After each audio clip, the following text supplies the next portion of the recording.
인간은 결국 사탄에 지게 되어 있어요. 하나님은 우리에게 자유를 주셨지만 우리 귓가에 직접 무언가를 강요하는 건 사탄이거든요. 그 소리에 반응하고 인간이 가진 자유의지로 죄악을 선택하는 거고, 우리가 염려도 안 하고 죄도 안 짓고 살고 싶지만 목사님도 그렇고 결국 사탄에게 지게 되어 있어요. 우리가 죄를 이긴 게 아니라 예수님께 얹혀가는 걸로 죄를 이긴 거니까요. 그런데 말이 아다르고 어다르죠. 사탄에게 지게 되어 있다고 하는 이런 표현을 하시면 진짜 우리가 지는 것이고, 그죠? 진짜 우리가 지는 것이고, 마지막에 말씀하신 것처럼 예수님이 얹혀가는 걸로 죄를 이기는 거니까 그것도 이기는 거예요. 그렇지 않습니까? 저는 그것도 이기는 거라고 봐요. 예, 하나님 이기게 하시는 방식이거든요. 왜? 수동적이고 어떤 패배적인 얘기 아니라 성경의 메커니즘이 그래요. 내가 율법을 지킴으로 이길 수 있고 거룩해지지 않는다는 것을 알게 하신 것이 성경이잖아요. 구약이잖아요. 그런데 주님이 오셔서 주님 말씀이 맞아요. 주님께 얹혀가는 걸로 죄를 이기게 한 거니까. 근데 그게 우리의 신앙의 본질이라니까요. 그게 잘못된 게 아니에요. 그게 이상한 게 아니고 그게 부끄러운 게 아닙니다, 여러분. 우리는 예수님께 얹혀가면서 이기게 되어 있는 존재예요. 하나님이 그렇게 하도록 하셨어요. 그게 예수를 믿는 이유입니다. 그죠? 그러니까 이게 이렇게 부정적으로 우리 인간은 결국 사탄에 지게 돼 있다. 이렇게 말할 필요는 없습니다. 인간은 결국 하나님과 사탄의 전쟁터라는 걸 인정하고 마음을 비우고 하나님을 끝까지 놓지 않을 수 있게 기도하는 거죠. 아니요? 저는 이렇게 생각하지 않아요. 자, 지금 우리 테네님께서 말씀하신 하나님과 사탄의 전쟁터라고 하는 것은 어디서 온 거냐면 조로아스터교에서 온 겁니다. 성경의 관점은 이러지 않습니다. 그러니까 교회에서 이렇게 가르쳐요. 네, 교회에서 이렇게 가르쳐.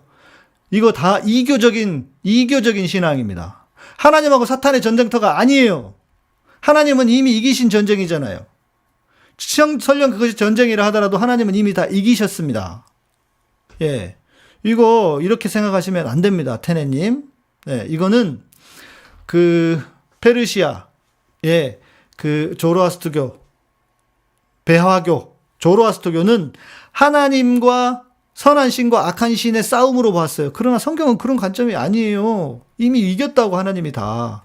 아들을 통해서 이긴 게임을 어떻게 우리는 거기에 올라타기만 하면 돼요. 십자가로 정사와 권세를 이기시고 정사와 권세를 이기시고 십자가로 승리하셨느니라. 이게 무슨 그림인지 아세요? 제가 이 구조를 찾아드려야 되겠다. 여러분들이 진짜 이거는 이 교회에서 이렇게 알려주면 진짜 큰 걱정이에요. 네. 정사와 권세를 벗어버려 밝히 드러내시고 십자가로 승리하셨느니라. 골로새서 2장 15절 말씀인데요. 이게 무슨 상황인지 아십니까? 사망 권세 이기고는 아니야. 맨날 아는 척을 하는데. 사망 권세 이기고는 고린도 후서에 있는 이야기지. 네. 자, 이거는 부활하심으로 다 이긴 것 뿐만 아니고 이거는 뭐냐면요. 맞아요. 예. 그러니까 이게 우리 성한 말이 틀렸다는 게 아니라 이 구절하고 사망 권세 이기고 붙어 있는 게 아니라는 거예요.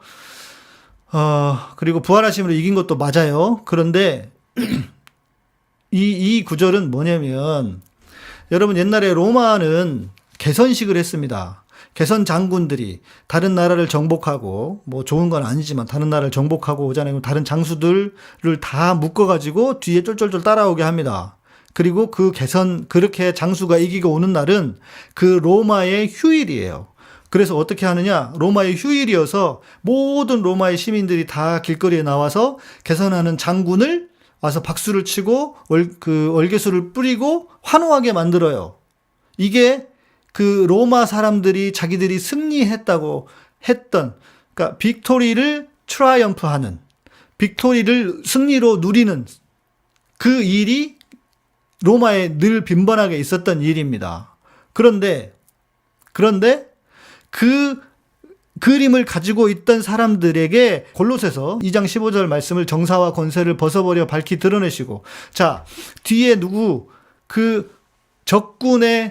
적군의 포로, 적군의 대장 끌고 자기는 개선 마차를 타고 가면 사람들이 환호해 주는 거예요.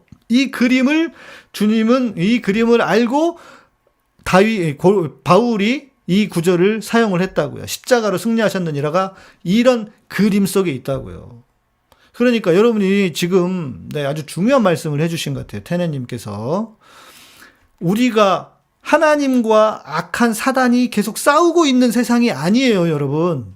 설령 사단이 존재하다고 해도 그 사단은 이미 힘을 잃었고 실패하고 패한 존재입니다. 그런데 그 패한 것이 패하지 않은 것처럼 우리를 속이는 거예요.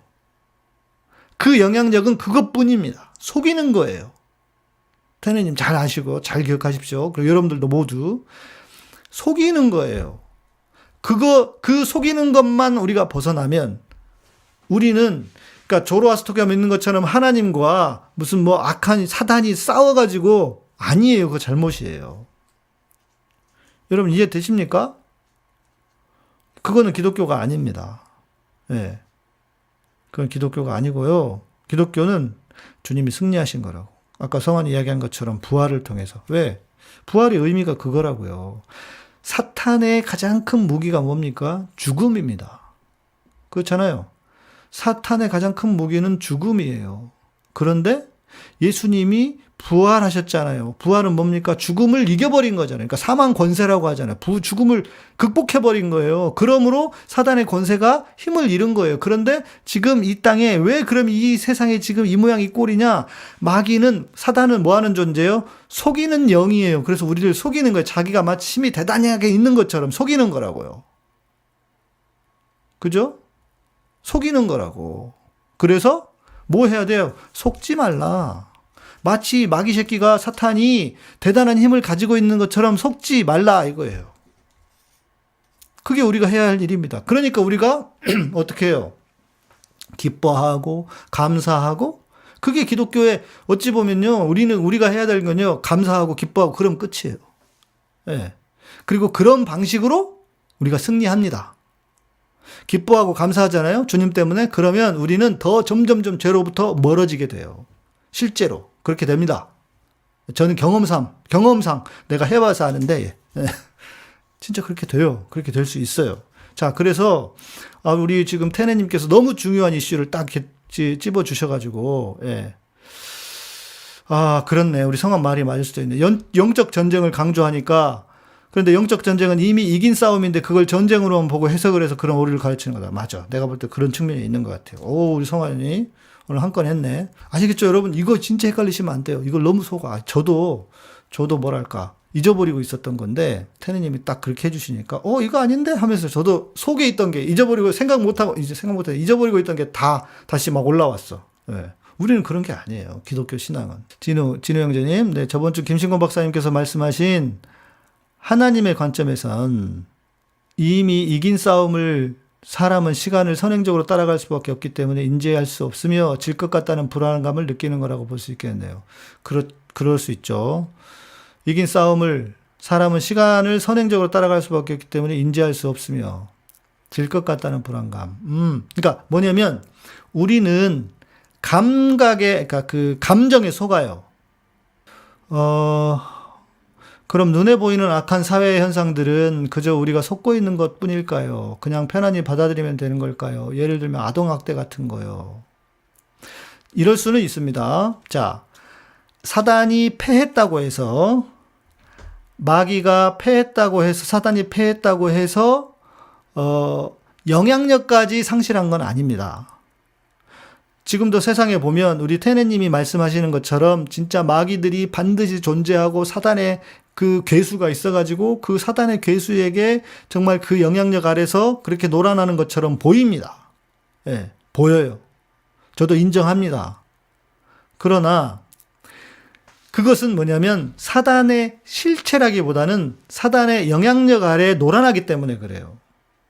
그래서 사단하고 싸워서 이기는 방법도 뭐냐면 그 본질을 보는 것입니다. 본질을 봐서 너는 힘을 잃었어 라고 하면서 맞서서 싸우는 혹은 피하는 것이어야 되는데, 이렇게 교회를 다녀도 신앙이 제대로 없거나, 또 실은 인간의 탐심이라고 하는 것, 탐욕이라고 하는 것도 어찌 보면은 실체가 없는 것일 수 있잖아요. 그 마음이니까. 그런데 거기에 그 사단의 영향력, 탐심, 탐욕, 그 데블스 어드보킷이라고 영화 보셨습니까? 혹시 여러분? 그 영화 보세요. 그러면 알파치노가 그 사단으로 분장을 해서 나옵니다. 키아누 리브스랑 같이 연기하는 건데 여러분 그 영화는 꼭 보시면 좋아요. 다 이제 키아누 리브스가 이기는 것 같은데 뭐라고 나오냐면 허영은 나의 최고의 무기다. 이렇게 말합니다. 예. 베너티라고 하나요? 허영은 나의 최고의 무기다. 그렇게 얘기를 해요. 그러니까 사단은 패했지만 그의 영향력은 있어요. 아직 남아있어요. 그래서 세상이 이렇게 된 거예요. 그래서 주님이 다시 오셔서 사단의 영향력을 완전히 묶어서 무적영으로 보내신다고요. 그래서 우리가 그 주님 오실 날을 기다리는 거죠. 그 영향력 때문에 그렇습니다. 영향력까지 패했으면 얼마나 좋겠습니까? 영향력은 남아있는 거죠. 그러니까 우리 테네님이 보시는 관점은 저는 충분히 인정하지만 그러나 그것은 기독교적인 신앙은 아니다. 요거는 분명하게 말씀을 드릴 수 있을 것 같아요.